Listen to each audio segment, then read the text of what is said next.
여러분 안녕하십니까? 네. 강성우님께서 광주뿐만 사회 본다는 댓글이 있던데 맞나요? 라고 말씀해 주셨는데 이제 광주뿐만 진행을 하는 게 아니고 이제 광주에서만 진행을 하고 있습니다. 또 서울에 계시는데 광주분이실 수도 있잖아요. 이제 그럴 때 제가 진행하고 그러는 건 아니고 이제 광주에 있는 웨딩홀에서만 예식을 진행을 하고 있습니다.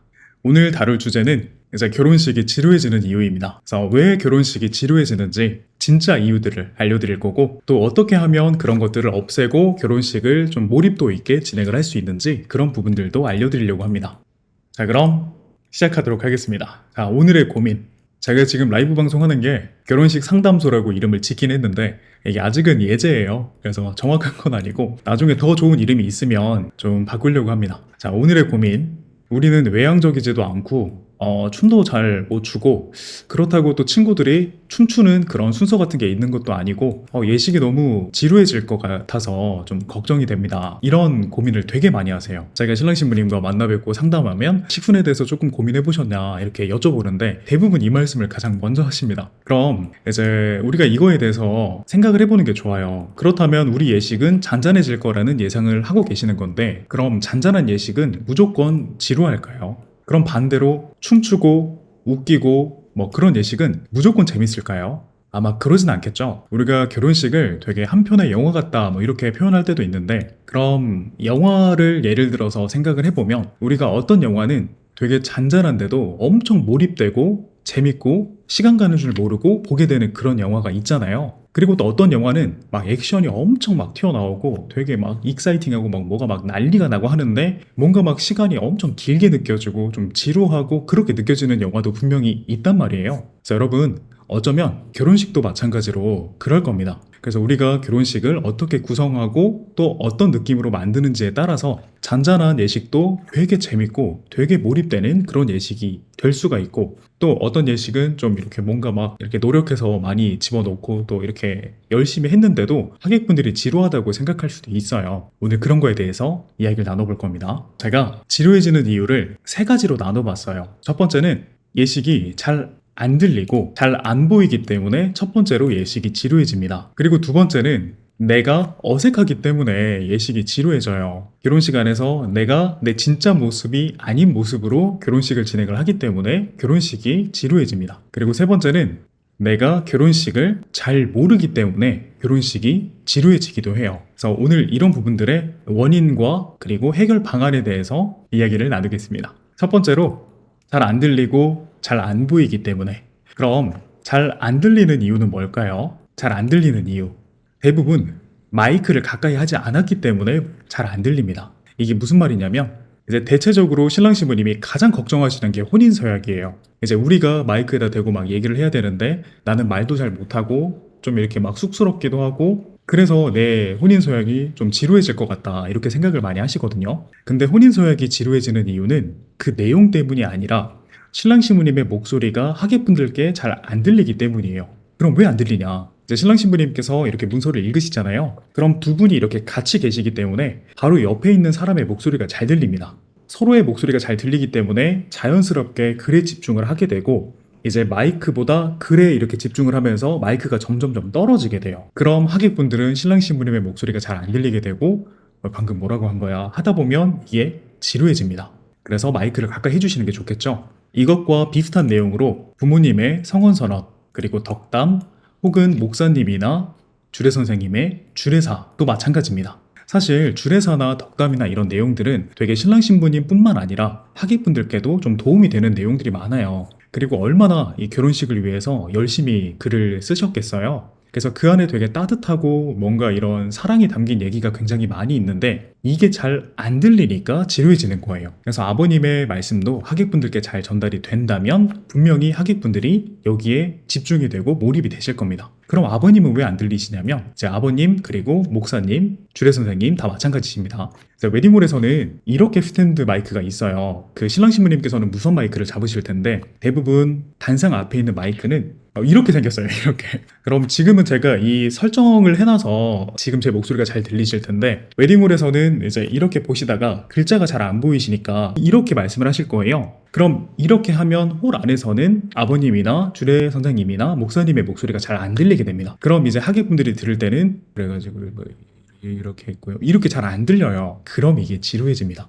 그래서 이때 휴대폰 되게 많이 보시고 그러면서 예식이 조금 무거워지죠. 그리고 축가는 왜 마이크가 잘 안 들릴까요? 이건 왜 그러냐면 축가자분들이 막 떨리고 또 자기 목소리를 좀 듣기 어려워 하시다 보니까 직원분들께 자기 목소리를 줄여달라고 해요. 최대한 음악에 묻히게끔 해달라. 내 목소리가 잘 안 들리게끔 해달라 라고 말씀을 하시면은 웨딩홀 직원분이 어쩔 수 없이 그냥 해달라는 대로 해주시면 축가자 목소리는 잘 안 들리고 그냥 음악만 들립니다. 그럼 사실 여러분 이게 재미가 없어요. 여러분들도 그냥 가수 노래 없이 MR만 틀어두면 노래방 반주만 틀어두면 재미가 없잖아요. 그런 것처럼 하객분들도 축가자님의 목소리가 잘 안 들리면 재미가 없습니다. 그럼 여러분들 이게 노래를 못해서 지루한 게 아니라 노래가 안 들려서 지루한 거예요. 오히려 이렇게 좀 목소리 좀 뒤집어지시거나 좀 떨리시거나 이 목소리가 잘 음도 안 맞고 이러면은 오히려 하객분들이 더 재밌어 하시고 또 즐거워 하십니다.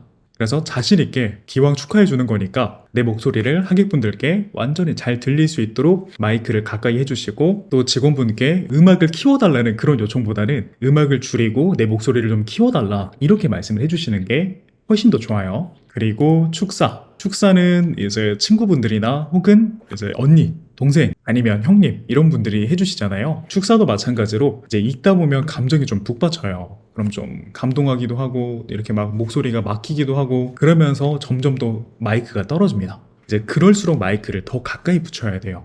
그런데 이제 내가 떨리고 내 목소리가 좀 창피하다 보니까 나도 모르게 이렇게 마이크를 떨어뜨리게 되잖아요. 그럼 또 하객분들은 지루해지는 거죠. 그리고 마지막 사회자, 이것도 굉장히 중요해요. 여러분, 사회자가 결혼식에 처음 끝까지 전부 다 진행을 해줘야 되는데 사회자의 목소리가 잘 안 들리면 어떨까요?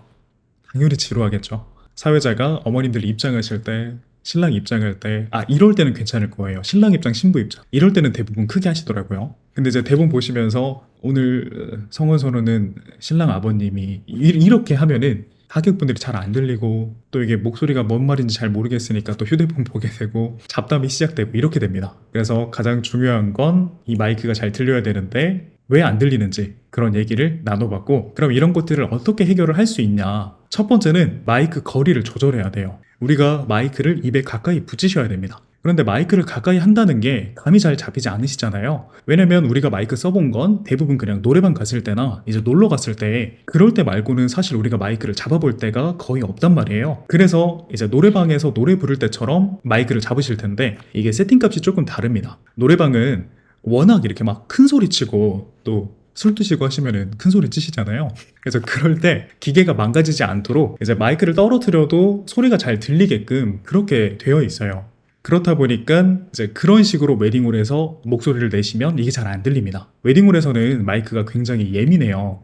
그래서 이 마이크가 조금 떨어지면 소리가 거의 들리지 않고 가까이 해야만 목소리가 잘 들립니다. 그러려면 입에 닿다시피 붙여주셔야 돼요. 저는 제가 사회에 하는 거 보시면은 가끔씩 이렇게 마이크를 이렇게 붙이고 하는 경우가 많아요. 그래서 저는 옛날에 노래했을 때도 마이크를 항상 입에다 붙였습니다. 그리고 가수분들도 보면 간혹가다 이제 작은 노래를 부르실 때는 마이크를 입에 아예 붙이고 하시는 경우가 많아요. 근데 이제 신랑 신부님께서는 좀 위생이나 이런 것들도 좀 신경 쓰이시고 하시잖아요. 그래서 가능하다면 아예 붙이는 게 좋지만 좀 약간 위생이 거슬리니까 마이크를 살짝만 떨어뜨려서 거의 입에 닿다시피 진행을 해주는 게 좋아요. 그리고 두 번째는 마이크를 입에 가까이 붙였다면 마이크의 볼륨 조절을 해줘야 됩니다. 이제 이거는 신랑 신부님께서 본식 안에서 진행하기는 좀 어려우시잖아요. 대부분 큰 웨딩홀에서는 직원분들이 잘 맞춰주실 거예요. 근데 만약에 직원분들이 이런 걸 신경 쓰지 않으실 수도 있으니까 가능하다면 직원분들께 마이크를 최대한 키워달라고 얘기하는 게 좋습니다.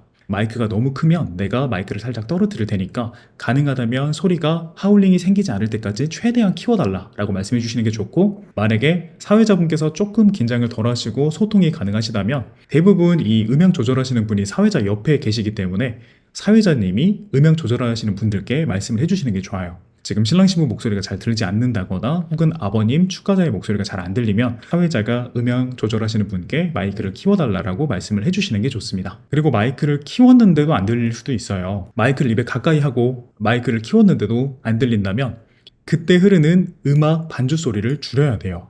혼인서약 할 때도 이제 음악이 들어가잖아요. 이 음악을 너무 크게 키우면 신랑 신부님 목소리가 잘 안 들립니다. 그리고 영상 작가님들 영상에 이 음악이 다 들어가 버리기 때문에 나중에 편집할 때 조금 어려움을 겪으시기도 해요. 그래서 신랑 신부님이나 아버님이나 혹은 어떤 이 멘트가 들어가야 되는 순서라면 음악을 최대한 줄이시는 게 좋습니다. 그리고 축가도 약간 노래방처럼 이렇게 팡팡 터지는 그런 음향보다는 목소리가 조금 더 잘 들리고 음악은 살짝 들릴 정도로만 크기를 조절하시는 게 가장 좋아요. 그럼 아마 하객분들이 이 멘트에 집중을 해주실 겁니다. 그리고 제가 잘 안 들리고 잘 안 보인다고 했었는데 이제 잘 안 보이는 이유도 있어요. 잘 안 보이면 하객분들이 집중하기가 어려우시겠죠? 왜 잘 안 보이냐면 하객분들의 위치 때문에 그래요. 대부분 웨딩홀이 이렇게 길다랗게 버질로드가 있고 또 우리 친구들이나 또 늦게 오신 분들은 대부분 뒤에 서 계시잖아요. 그럼 웨딩홀이 조금만 커도 뒤에 계시는 분들은 앞쪽에서 어떻게 하고 있는지 잘 안 보여요. 어디에 있는지는 보이지만 이 화촉점화 할 때 손짓이나 혹은 어디를 보고 있고 뭔가를 하고 있고 이게 정확하게 잘 안 보입니다. 그럼 집중력이 떨어져요. 그럼 이럴 때는 어떻게 해야 되냐? 이제 하객분들께 착석 안내를 드리는 거예요. 사회자가 예식 전부터 하객분들께서는 뒤쪽에 서 계시지 마시고 조금 더 안쪽으로 들어오셔서 앞좌석부터 자리를 채워주시길 부탁을 드립니다. 이런 멘트를 계속 지속적으로 드려야 돼요. 그래서 하객분들이 서 계시지 않으시고 빈좌석을 다 채워주실 수 있도록 최대한 안쪽으로 들어와 달라고 말씀을 드려야 됩니다. 그럼 이제 결혼식이 시작되고 나서는 이런 멘트 하기가 어렵잖아요. 그래서 결혼식이 시작되면 결혼식 순서에 의미를 설명하거나 혹은 그 순서에 대해서 부연 설명 같은 거를 하면은 이게 또 지루해집니다. 뭐 예를 들어 화촉점화를 한다고 했을 때 이제 어머님들이 밝혀주시는 이 화촉에는 양과 음의 의미가 있고 막 이런 얘기를 하면은 하객분들이 너무 뻔한 얘기기도 하고 그래서 지루해해요. 그렇다 보면 또 딴 얘기하게 되고 이제 얼른 끝나길 바라는 그런 마음이 생깁니다. 그래서 그런 부연 설명이나 좀 이렇게 말이 길어지고 중요하지 않은 얘기는 하지 않는 게 좋아요. 그럼 어떤 말을 해야 되냐? 마치 중계하듯이 진행을 하면 됩니다. 이제 우리가 축구를 보면 축구도 잘 안 보이잖아요.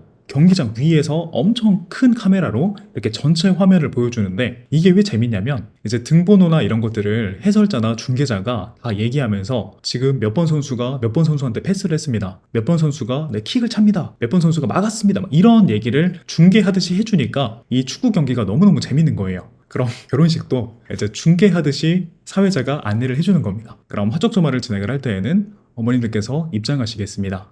계단을 오르셔서 화촉 앞으로 자리하시겠습니다.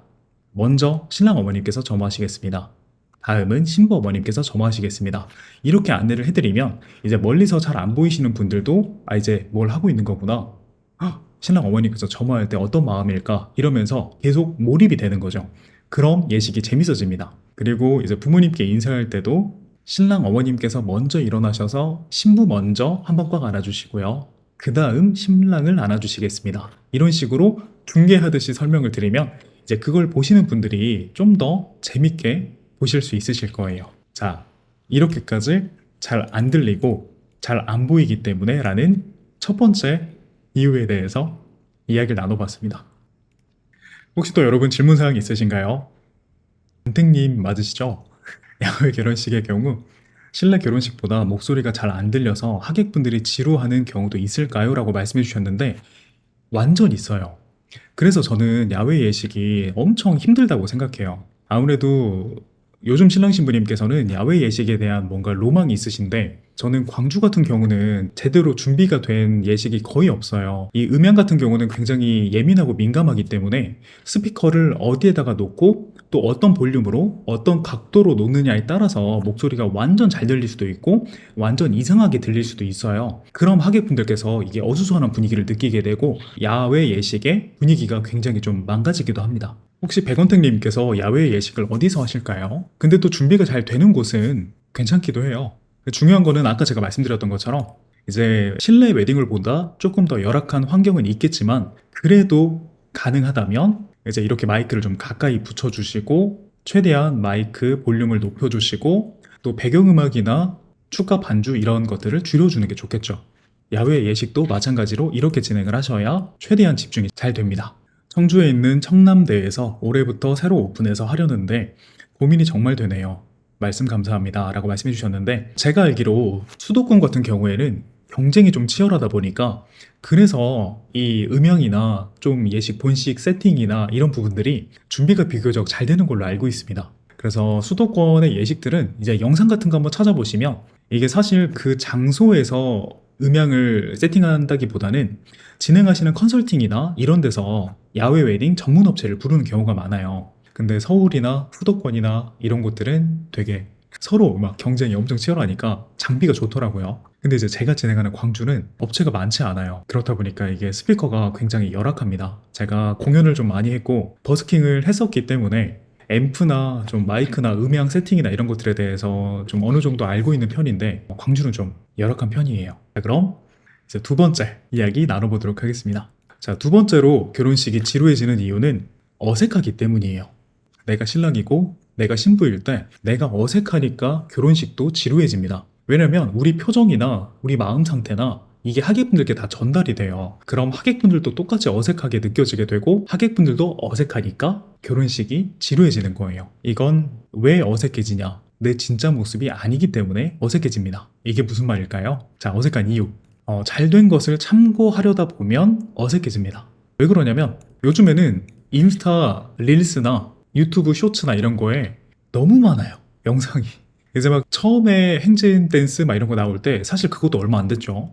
거의 뭐 1년, 2년 정도밖에 안 된 것 같아요. 처음에 행진 댄스 나왔을 때는 엄청 간단했어요. 이제 누구나 할 수 있을 만큼 초등학생이나 혹은 몸친 사람도 그냥 할 수 있을 만큼 아주 쉽고 간단했는데 이것도 또 경쟁이 치열해가지고 또 너도 나도 잘하려고 하다 보니까 이제 막 점점 안무가 막 어려워지고 막 난이도가 올라가다 보니까 근데 또 예쁜 게 있어요. 그 잘하시는 분들 프로필 타고 들어가 보면 저는 좀 그 고약한 성격이 있어서 다 들어가 보거든요. 그래서 어떤 사람인지 그 인스타 프로필 들어가서 확인해보고 피드 보고 하면은 댄서거나 뭐 연예계 쪽으로 일하는 사람이거나 뭐 끼가 원래부터 많았거나 그런 사람들이에요. 이제 그런 사람들이 만든 막 엄청나게 막 몇십만 터지고 막 몇백만 터지는 그런 영상을 보고 이제 내가 그걸 참고해서 내 예식에서도 하려고 하다 보면 이게 어려워요. 쉽지가 않습니다. 그럼 어려우니까 이제 어떻게든지 노력을 해가지고 100까지 끌어올려서 만들어 놓으면 이게 예식에서는 절대 100이 안 나와요. 그렇다 보니까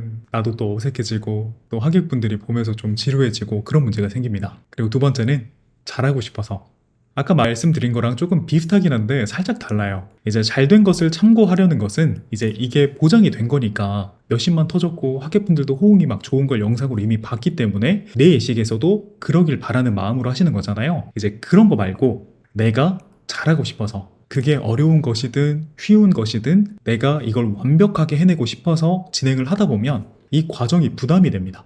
뭔가 만들면서 아 이거 잘 안 되면 어떡하지? 이게 막 문제가 생기면 어떡하지? 막 이런 생각을 하시다 보면 내가 점점점 위축되게 되고 그러면 또 행동이 어색해지고 좀 약간 더 소극적으로 바뀌고 이러다 보면 하객분들도 또 아까 제가 말씀드린 것처럼 이 감정이 공유되고 다 같이 어색해지는 거예요. 그럼 지루해집니다. 그리고 세 번째, 진짜 내 모습이 아니라서 이렇게 했는데도 잘했을 수 있어요. 이제 막 열심히 연습해가지고 어려운 안무도 완전히 완벽하게 잘 해내고 잘하고 싶어서 부담이 됐지만 내가 아주 잘했을 수 있어요. 근데 이게 진짜 내 모습이 아니라서 어색할 수가 있습니다. 이제 내가 평소에는 춤추는 사람도 아니고 막 이렇게 외향적이고 막 장난치고 좀 웃기는 거 좋아하고 그런 사람도 아니고 되게 좀 점잖은 사람인데 이제 정말 열심히 연습을 엄청 열심히 해가지고 이제 누가 봐도 잘한다 할 정도로 이제 잘했어요. 근데 하객분들은 이게 어색한 거예요. 왜냐면 평소에 그런 사람이 아니니까. 내가 오늘 아침에 나와가지고 이제 신랑 신부가 어떻게 하겠지라고 예상했을 때는 좀 잔잔하고 뭐 이런 모습일 줄 알았는데 갑자기 결혼식에서 막 엄청 막 격한 춤을 추고 또 혼인서약 할 때도 원래는 그런 사람이 아닌데 막 계속 웃긴 얘기하고 이러면 이게 어색한 거죠. 그렇다 보니까 하객분들이 몰입이 잘 안 되는 겁니다. 이걸 어떻게 쉽게 예를 들 수 있을까요? 그럼 우리가 연예인 중에 엄청 선한 사람 있죠. 유재석 씨라고 예를 들어볼까요? 이제 영화에서 유재석 씨가 기존 캐릭터와 맞지 않는 캐릭터를 하는 거예요. 그럼 당연히 열심히 연습해서 연기를 잘 하시겠죠. 연기를 잘 하셔도 뭔가 그 역할이 본인이 가지고 있던 그 강한 색깔과 너무 안 어울리기 때문에 이 관객들이 몰입이 잘 안 되고 그래서 영화의 스토리에 이입하지 못하는 문제가 생겨요. 이렇게 설명하면 되겠죠, 여러분? 그래서 가능하다면 이제 내 모습으로 하는 게 좋아요. 이제 이런 것들을 어떻게 해결할 수 있는지 또 이야기를 해볼게요. 첫 번째는 못해도 괜찮다고 생각을 하시는 거예요. 대부분 결혼식을 준비할 때 뭔가 많은 사람들 앞에서 또 한 번뿐인 순간이니까 되게 잘해야 된다는 강박관념을 갖게 되잖아요. 그게 이제 부담이 되고 준비하는 과정이 힘들어지고 이게 주범입니다. 그래서 결혼식을 못해도 괜찮다고 생각하시고 마음 편안하게 부담 없이 쉽게 재밌게 준비하는 게 가장 좋아요. 그래서 이어지는 얘기가 결과보다는 과정을 중요시하는 거죠. 그럼 예를 들어서 신랑 신부님께서 뭐 행진 댄스를 준비를 했다. 그거를 우리가 막 안무를 완벽하게 맞춰가지고 딱 실수 없이 딱 깔끔하게 해야 된다. 이렇게 생각하시면 이게 너무 떨려요. 외우긴 했는데 까먹으면 어떡하지? 그럼 이제 점점점 식순이 지나고 행진이 가까워질수록 막 식은땀이 나기 시작하고 이게 안무가 맞았나? 하면서 계속 떠올리고 팔을 왼쪽, 오른쪽 이렇게 하다 보면 그 전의 순서가 집중이 잘 안 돼요. 그럼 신랑 신부가 집중을 못하면 하객분들도 집중을 못하겠죠. 이제 그런 식으로 해서 막상 행진할 때 딱 안무를 하면 이게 또 막 완벽하게 생각이 잘 안 납니다. 그럼 막 표정이 어두워지고 이제 옆에 신부님 하는 거 이렇게 따라서 이렇게 하게 되고 그럼 내가 어색하니까 하객분들도 이제 같이 그렇게 되는 거죠. 그러니까 이 과정이 재밌어야 됩니다, 여러분. 같이 연습하시면서 틀리면 막 빵 터지고 결혼식에서도 그렇게 할래? 하면서 막 웃고 장난치고 뭐 그냥 하는 거지 뭐 하면서 이렇게 재밌게 하다 보면 부담이 없어요. 그래서 행진이 막 가까워져도 별 생각 안 들고 쭉 하다가 이제 막상 행진이 되면 그냥 웃으면서 막 하는 거죠. 막 틀리면은 빵 터지기도 하고 또 신부님이 이렇게 막 탁 때리기도 하고 막 그러면서 하면 표정도 밝고 재밌고 하객분들이 이걸 잘 못해도 같이 환호해 주는 거죠. 그리고 감정 상태.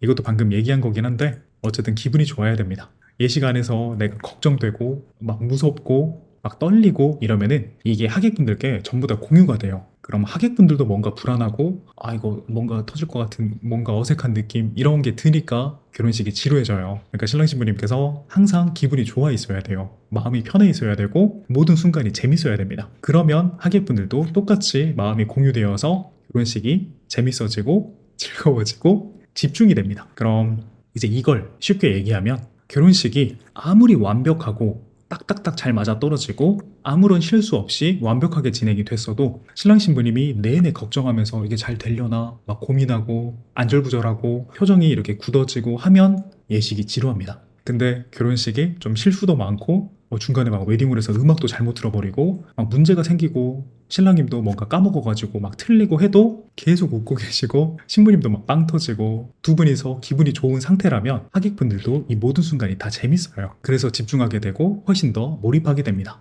그래서 어색하지 않게 한마디로 정한다면 완전 내 모습일 때 그때 결혼식이 가장 재밌어집니다. 자, 여기까지 또 두 번째 지루한 이야기에 대해서 이야기를 나눴습니다. 자, 여러분 지금까지 들어보시면서 궁금하신 점 있으신가요? 지금 내용이 아니어도 괜찮아요. 뭐든지 질문 주시면 답변 드리겠습니다. 진형기님께서 요즘 용돈 이벤트 인기 많은데 색다른 이벤트가 있을까요? 라고 말씀해 주셨는데 지금 이 이벤트는 사회자 이벤트인 것 같아요. 여러분 사회자 이벤트 같은 경우는 신랑 신부님 몰래 하시는 경우도 굉장히 많아요. 이게 전문 사회자분들은 그래도 절반 이상은 신랑 신부님께 먼저 여쭤보고 어떤 거 하실지 물어보고 하는 경우가 있는데 친구분들은 대부분 이걸 그냥 몰래 하시더라고요. 신랑 신부님께 얘기 안 하고 그냥 이제 절친이니까 당연하다는 생각으로 이렇게 막 사회자 이벤트 직구 증거 막 시키고 갑자기 이제 신부 눈에 뽀뽀한 다음에 막 장모님 눈에다 뽀뽀하라 그러고 그 다음에 이제 장인어른 눈에도 뽀뽀를 하라 그러고 막 이런 문제도 생기고 또 장인어른 뭐 무릎에 앉아라 또 뭐 장인어른 이렇게 들어라 막 이런 이벤트도 서스럼 없이 하시는데 이것도 이 오늘 주제에 결혼식 지루하게 만드는 주범입니다. 그래서 예측하지 못하는 행동을 하면 안 돼요. 그래서 꼭 사회자 이벤트 준비하실 때는 내 친구한테 물어보시고 또 전문 사회자 하시더라도 혹시 우리가 모르는 어떤 뭔가 있나요? 꼭 물어보셔야 돼요. 반드시 신랑 신부님께서 알고 계시고 내가 생각하는 우리 장모님 장인어른이 기분이 나쁘지 않으실 거라고 생각하는 그런 것들만 진행을 하셔야 됩니다. 용돈 이벤트가 아마 그걸 거예요. 제가 알기로는 신부 측에 가서 이렇게 말씀하시고 용돈 한 달에 50만 원씩 드리겠습니다 하고 이제 신랑 측에 가서 똑같이 얘기하고 이제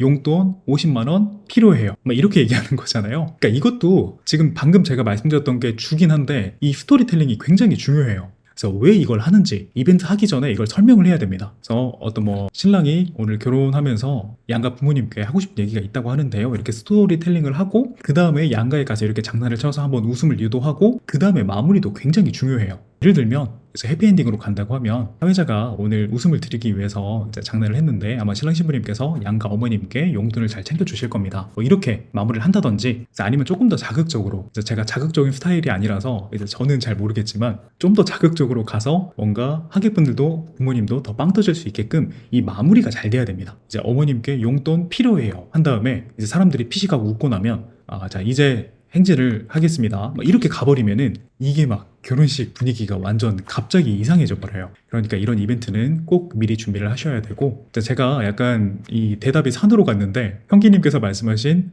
색다른 이벤트 저는 이게 조심스럽지만 선호하지 않는 편입니다. 가능하다면 좀 잔잔하면서 남녀노소 누구나 편안하게 웃을 수 있고 이제 부모님께 인사드렸을 때 숙연해진 분위기를 살짝 환기시켜 줄 수 있는 그런 작은 이벤트를 선호하는 편이고 좀 약간 자극적이고 색다른 그런 이벤트는 선호하지 않는 편이에요. 그래서 알고 있는 건 많아요. 제가 이제 유튜브나 혹은 다른 결혼식에서 봤던 이벤트가 많긴 하지만 이제 오늘 얘기를 안 드리려고 합니다. 저는 비추하는 편이에요.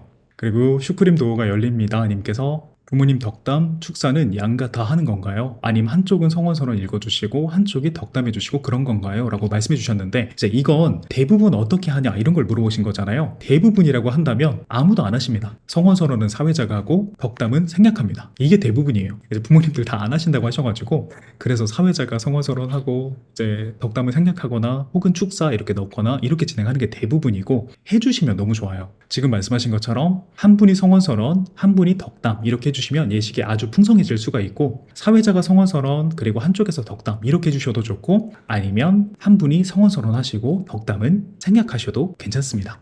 세모님께서 식 이틀 앞두고 일도 바쁜데 챙겨야 할 것도 너무 많으니 예민해지고 날카로워져요. 못 온다는 사람들도 덜어 있고 컨디션 관리 잘 해야 하는데 너무 지치고 힘드네요. 얼른 끝내버리고 싶어요 라고 말씀해 주셨어요. 지금 세모 신부님께서는 저랑 같이 준비하고 계세요. 신부님 이런 마음을 가지고 계셨었나요? 근데 지금 신부님 엄청 준비를 너무 잘하셔가지고 제 생각에는 아예 걱정 안 하셔도 될 것 같거든요. 그래서 지금 신부님께서 지금까지 준비하셨던 거에 30%만 나와도 완벽할 것 같습니다. 지금 거의 준비를 300%를 하셨기 때문에 거의 30%만 이제 잘 못해도 괜찮아요. 이미 완벽합니다. 걱정하지 않으셔도 되고 지금 못 온다고 하시는 분들이 계시잖아요. 근데 이거는 누구나 있어요. 결혼하는 사람들이 100명 있으면 그 100명 전부 다 누군가는 못 온다는 사람들이 반드시 있습니다. 근데 이제 그런 분들은 이제 억지로 오셔도 이게 좋지가 않아요. 오히려 제가 결혼식 진행하면서 분위기를 보면 이 갈까 말까 고민했던 사람들은 오히려 참석하면 이게 대부분 이렇게 그냥 이렇게 앉아 계시고 박수도 잘 안 치고 그런 분들 때문에 옆 사람도 뭔가 박수치기 애매하고 뭔가 환호하기가 조금 애매하고 그래서 안 계시는 게 좀 더 낫습니다. 그래서 이 얘기는 제가 예전에 코로나 많이 터졌을 때 신랑 신부님께 해드렸던 얘기인데 여러분 생각보다 이 200명이 이렇게 막 남녀노소 누구나 다 와가지고 그냥 뭔가 축의금도 내야 되고 예전에 저 사람이 왔으니까 나도 가야지 이렇게 해가지고 오신 분들이 200명이 가득 찬 웨딩홀보다 이제 그런 분들은 코로나 핑계대서 이제 안 오시고 뭔가 이 진짜로 오고 싶은 사람들 나를 축하해주고 싶은 사람들이 100명만 있는 게 환호가 훨씬 큽니다. 방해꾼이 없으니까 뭔가 분위기 이렇게 하는 사람들이 없으니까 내 마음껏 소리 지를 수 있고 진짜 우리만의 이 분위기가 만들어지면서 훨씬 더 소리가 커져요. 그럼 사람 인원수가 적어지더라도 결혼식 분위기는 훨씬 더 좋아질 수 있다. 그렇게 생각했을 때는 저는 이제 그런 분들이 안 계시는 게 더 좋은 것 같아요. 그리고 신부님께서 마음 상태 아까 제가 이 감정 상태가 되게 중요하다고 했잖아요. 지금 신부님께서 준비하신 거 너무너무 좋으니까 절대 이렇게 그렇게 생각하지 마시고 이제 예민해지고 날카로워질 때 이때는 뭐가 약이냐? 쉬는 게 답입니다. 일단 지금 오늘 자료 전부 다 체크하셨거든요. 그래서 내일은 마음 편안하게 쉬시고 맛있는 음식 드시고 지금 뭐 이때까지 혹시 다이어트 하셨다면 내일은 한 끼 정도는 또 맛있는 거 드셔야 기분이 좋아지잖아요. 그래서 행복하고 설레는 마음으로 예식하셔야 이제 예식이 완벽하게 진행이 됩니다. 자, 질문 빠르게 읽고 이제 세 번째 본문 내용 이야기할게요. 슈크림님께서 부모님 덕담은 분량을 어느 정도 해야 하나요? 이건 식순에 따라서 달라요. 만약에 이 웨딩홀에서 주는 기본 식순이 있을 거예요. 그 식순에서 크게 추가되는 식순이 없으시다면 그러면 5분까지도 괜찮습니다. 시간은 더 진행해도 괜찮긴 한데 결혼식의 한 순서가 5분 이상 지속되면 지루해져요. 제가 길이는 중요하지 않다고 했는데 어쨌든 너무 길어지면 지루해집니다. 그래서 5분 미만이면 좋고 만약에 감사 영상이나 예물 교환이나 혹은 리마인드 입장이나 혹은 축가가 두 곡이거나 이런 식으로 추가되는 식순이 있으시다면 덕담 축사는 2분에서 3분 정도가 좋습니다. 세 번째, 이제 어쩌다 보니까 질문하시는 거랑 같이 제가 막 답변 드리고 이제 사담을 하다 보니까 이 세 번째 이야기를 비슷하게 많이 했어요. 결혼식이 지루해지는 세 번째 이유는 신랑 신부님께서 결혼식을 잘 모르기 때문입니다. 이제 잘 모르는 이유는 간단하죠. 결혼식을 가르쳐주는 사람이 일단 지금 웨딩 문화에서는 없어요. 이제 플래너님들도 조금씩은 알려주시긴 하는데 그때 어떤 분위기가 되고 이제 물어보면 그게 어떻게 진행이 되는 거다 이런 건 알려주시지만 처음부터 끝까지 아주 상세하게 알려주시는 분들은 거의 없죠. 그리고 사회자분들도 이제 막 상세하게 알려주시는 분들은 사실 없습니다, 여러분. 이제 요즘에 제가 인스타그램 릴스 올리면서 좀 이렇게 사회자님 같은 분을 찾고 싶다라고 말씀하시는데 이제 제가 좀 독특한 거예요. 제가 이게 너무 재밌다 보니까 이렇게까지 파게 된 건데 이렇게 막 알려주고 처음부터 끝까지 막 그 리허설 하듯이 다 상세하게 설명해주고 멘트까지 알려주고 하시는 분은 아마 거의 없을 거예요. 그래서 일단은 가르쳐주는 사람이 없다.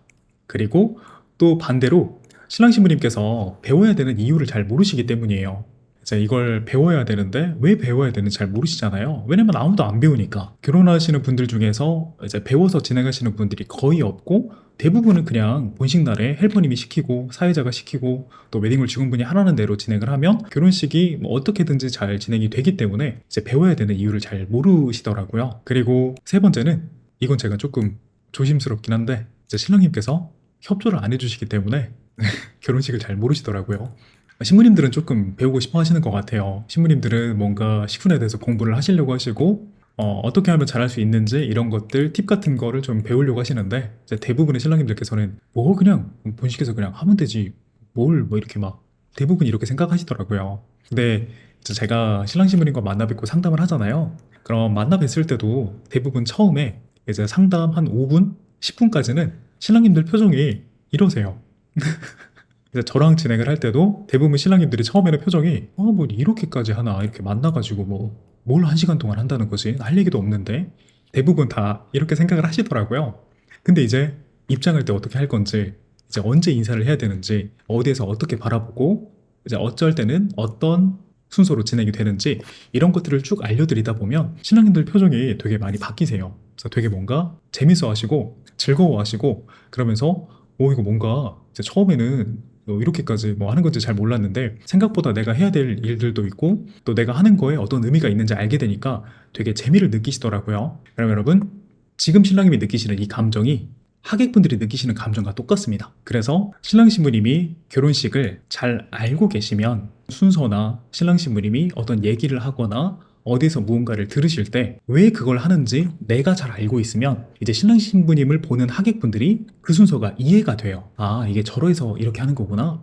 이때는 이런 순서인 거구나. 하객분들이 이게 이해가 되면서 예식이 재밌어집니다. 이제 어떤 건지 이해가 되시겠죠? 그러니까 신랑 신부님이 이게 뭔지 잘 모르고 혼인서약 하는데 이걸 왜 해야 되는지 잘 모르고 또 성혼선언 한다고 해서 아버님이 앞에서 뭔가 읽어주시는데 이게 무슨 의미인지 잘 모르겠고 그냥 이제 아버님이 나오셔서 하고 나는 그냥 뒤 보는 거고 다시 돌아서 하객 보는 거고 이제 이렇게 진행을 하면 신랑 신부님이 이걸 모르시니까 하객분들도 이게 뭔지 모르겠고 그러니까 그냥 빨리 끝났으면 좋겠다 이런 생각을 하시게 되는 거죠. 그래서 하객분들께 이 순서의 의미와 재미를 알려주시기 위해서는 신랑 신부님이 먼저 아셔야 됩니다. 자, 이렇게 세 가지에 대해서 이야기를 나눠봤어요. 매 순간이 떨리고 또 정신이 없기 때문에 신랑 신부님이 예식에 집중을 하지 못하게 되고 그럼 똑같이 바라보는 하객분들도 집중을 하지 못하게 된다. 제가 방금 말씀드렸던 내용이죠. 여기 딱 글자 적어놓고 멋지게 읽으면서 마무리를 하려고 했는데 또 기억 못하고 방정맞게 먼저 얘기를 해가지고 2번 말했습니다. 자, 여러분 제가 2번 말한 만큼 이게 되게 중요한 내용이에요. 그래서 이거 꼭 기억해 주시고 신랑 신부님께서 이거에 반대로 마음 편안하고 확실하게 예식을 알고 계시고 신랑 신부님이 예식에 집중을 하고 계시면 똑같이 바라보는 하객분들도 집중을 할 수 있게 된다. 이렇게 기억해 주시면 됩니다. 신랑 신부가 먼저 예식에 집중을 해야 한다. 식훈에 대해서 기본적으로 파악을 하고 있어야 된다. 내가 왜 이것을 하는지 무엇이 있는지 여기까지는 아까 다 이야기했고 외우지 않아도 된다. 이거 되게 중요해요. 역시 미리 적어두니까 이제 잊어버리지 않고 중요한 내용을 말씀드릴 수 있게 됐네요. 자, 여러분 외우지 않아도 됩니다. 이 본식 전까지 공부하셨던 내용들은 본식 날에 자연스럽게 떠오르실 거예요. 자, 이거를 외우려고 또 노력을 하다 보면 이 다음 순서에 또 이거였지 이 다음 순서는 이건가? 이렇게 계속 고민을 하시다 보면 이 분위기가 하객분들께 전달이 되니까 이게 또 지루해지고 무거워집니다. 그래서 외우지 마시고 그냥 재밌게 예식을 즐기시면 됩니다.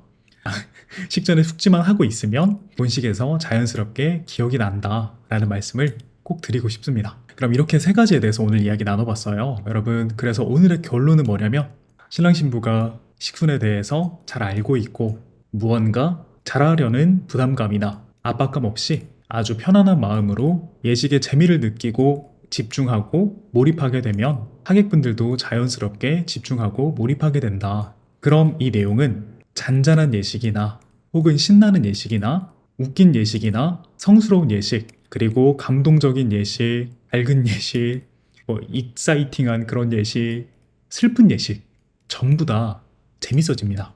그래서 처음에 얘기했던 잔잔한 예식이라서 지루할까? 라고 고민하신다면 그렇지 않고 그럼 반대로 춤추고 웃기는 예식은 무조건 재밌나요? 라고 물어보셔도 그렇지 않습니다. 그러니까 여러분 결혼식에 대해서 많이 알아보시고 또 너무 어렵게 생각하지 마시고 좀 즐겁게 즐기시면서 지금 공부하는 이 과정을 좀 유쾌하게 즐겁게 하나씩 하나씩 해 나가시다 보면 아마 분명히 하객분들도 그 마음을 알아주실 거고 또 하객분들이 사실 이걸 평생 동안 기억하시는 게 아니잖아요. 이게 냉정한 얘기일 수 있지만 어쨌든 10년, 20년 지나서 우리에게만 추억되는 그런 우리만의 소중한 시간이기 때문에 저는 이 과정이 신랑 신부님께서 항상 행복하고 즐거우셨으면 좋겠습니다. 여러분, 오늘도 이렇게 이야기를 나눠봤습니다. 오늘 제가 준비한 내용이 신랑 신부님께 도움이 되었으면 좋겠습니다. 여러분, 오늘도 함께 해주셔서 정말 너무너무 감사하고요. 제가 이렇게 함께 해주시는 시간들, 인연들 절대 잊지 않고 항상 마음에 간직하면서 더 좋은 거 만들 수 있도록 노력하겠습니다. 오늘 라이브 여기서 마무리하겠습니다. 오늘도 편안한 밤 되시고요. 항상 건강하시고 행복하시길 기도하겠습니다. 다음 주에 뵙겠습니다.